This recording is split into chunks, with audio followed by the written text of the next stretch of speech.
гуноҳро анҷом медиҳад, боз тавба мекунад, боз гуноҳро анҷом медиҳад, боз тавба мекунад, боз гуноҳро анҷом медиҳад, боз тавба мекунад, то ин ки шайтон аз ту ноумед мешавад. Пас меандозад дар нафсат ки ту мунофиқ шудӣ, ин амали ту ислоҳ ҳам намешавад ва ҳаргиз тавба намекунӣ. пас ту барояш мегӯӣ: валлоҳи ман ба ҳамин роҳ хоҳам монд ва инро барои худ лозим мегирам, то ин ки аллоҳ бубинад ин амали маро. ман қудрат надорам ки монанди инсонҳои солеҳ бошам, тоқат надорам, кӯшиш кардам, тоқат надорам, лекин валлоҳи ман намемирам агар ба ҳамин роҳ. медонӣ, қасам ба он зоте ки осмонро пайдо кард, агар ту гумонро ба аллоҳ хуб мекунӣ ва ту бимонӣ ба ҳамин роҳ, ва агар пеш шуд ба ту гуноҳҳо ва ту мубориза кардӣ ҳамроҳаш, валлоҳи ҳатман аллоҳ туро қабул мекунад.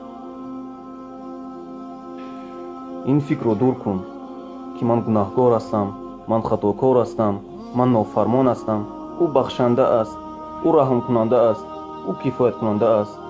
ҳангоме ки пайваст кардӣ се сифоти худро ба се сифоти аллоҳ, ҳатман